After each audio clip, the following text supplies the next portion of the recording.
All right, the U.S. government promised a long time ago that turning medical charts into electronic records would make our healthcare better, cheaper, and most importantly, perhaps, even safer. But 10 years and $40 billion later, the system is a big mess, according to the key findings of a new study published by the Mayo Clinic, the medical journal, who surveyed almost 10,000 doctors.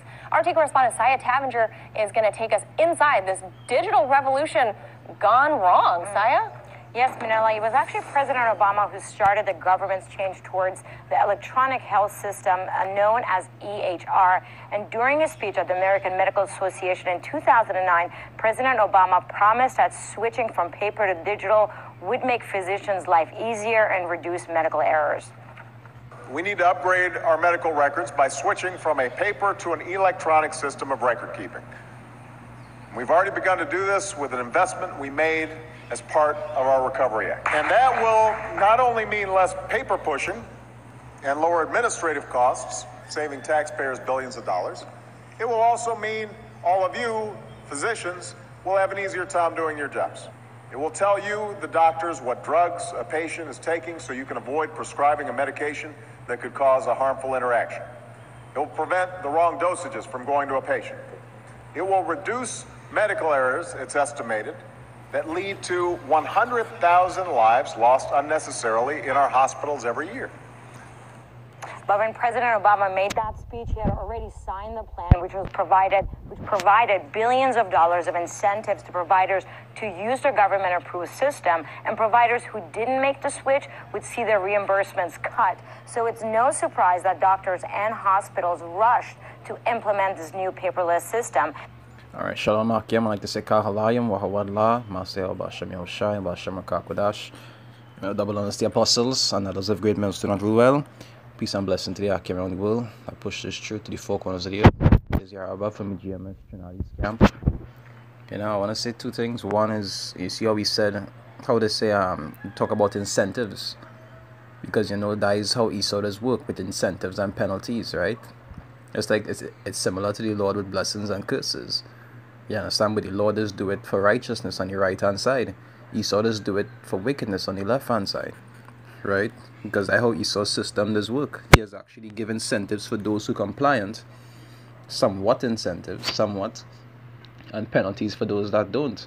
That one of the ways that is used to set up and put certain things in place.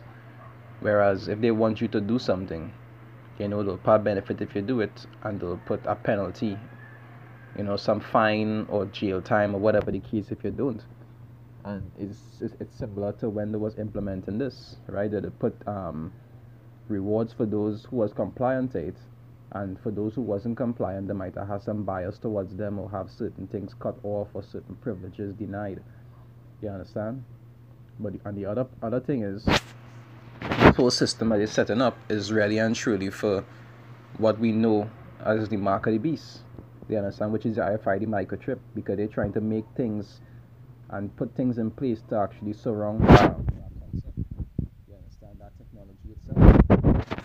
Just like with money, how they're trying to make the money digital, it's the same thing with like certain records, like they want to use things like healthcare and those kind of stuff to actually implement the mark of the beast also. So for those who want free healthcare and any kind of healthcare whatsoever at some point in time, if they don't have the chip, they won't be able to receive these things. You understand? So all of this is just them paving the way, or prepping, you know, for what we know as the mark of the beast. But as you can see, we still have flaws in it. Why? Because everything is for its time. You understand? We know no one want it to happen yet. Have it a point in time where it will happen. But that time is not just yet. It's close, but it's not yet. That's why you'll see that we still having certain errors and, you know, certain problems sorting certain things out. But when the Lord is in due time, when the Lord is ready, he will make everything easy for them to do it. You understand? Because that promise is fulfilled. And as of 2015, 84% of hospitals had switched to the electronic health record system.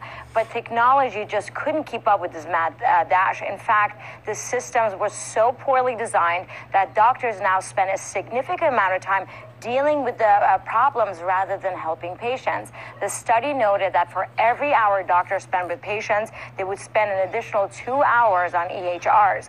Now, in that survey, the mean score was 45 on the system's usability, equivalent to an F.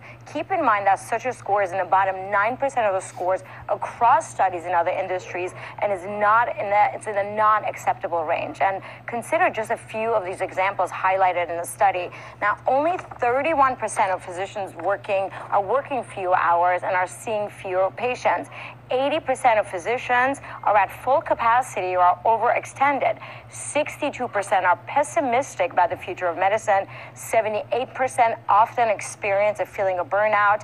And 23% of physicians is spent on non-clinical paperwork. I remember to do a video and they talk about these so-called statistics that they just run. Somebody who actually did a video, I think it's on RT News, with us talking about they're doing a rating, but yet they're only using like about 2,000 people only. When really and truly the US is full of over 300 million people. But they go do a survey with only 2,000 people and they'll say 25% of Americans, and by just only surveying 2,000 people. So even these surveys, what they giving you is how to be mindful of, how accurate it really is. Because they just use a small amount and use that to justify the entire group. So why are physicians spending all this time on the digital system? The answer is to fix system errors. And there are now a dozen of lawsuits filed by whistleblowers and hospitals alleging that the electronic healthcare software has hidden flaws and that can pose a danger to patients. Now, one of those lawsuits concerned Madhouse. In 2018, that company had a revenue of $14 billion. Now, the whistleblowers claimed that the company obtained millions of dollars in federal subsidies fraudulently by covering up dangerous flaws in that system.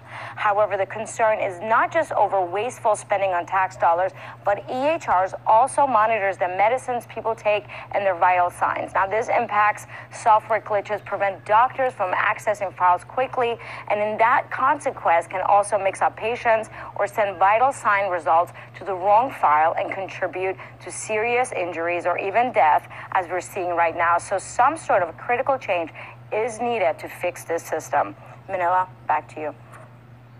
No, they're showing you what? That it's not ready, but it's also showing you that it's something they're working on. They're trying to resolve, because eventually when that time does come and the Lord put it in them to perfect everything, these symptoms we see in being prepared now will be what we will have to deal with in time to come. You understand? So it come like we're getting pre-warnings in a sense of what to look out for. Scriptures talk about putting on the whole armor of God, that we may be able to resist the wiles of the devil. Right? You see that as I believe that is Galatians 6 around 10, somewhere around there.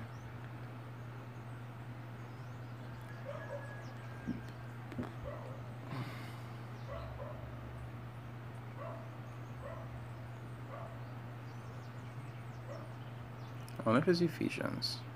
So I mix up Galatians and Ephesians. Forgive me. I have a question. Yeah, it's Ephesians. I often mix up the both of them. I'll read it out first. Ephesians 6 verse 11, right? They say, put on the whole armor of the Most High, of Yahweh, right? Which is the Most High's name in Hebrew. And Yahushua is his son's name in Hebrew. That ye may be able to stand against the wiles of the devil. Now, we look into that word wiles. Right? The wiles. I like to hear the Strong's voice. Strong's G 3180. Methodiah. It's a cunning arts, deceit, craft, trickery. And we know all these things is what they will use to try to get us to take these things.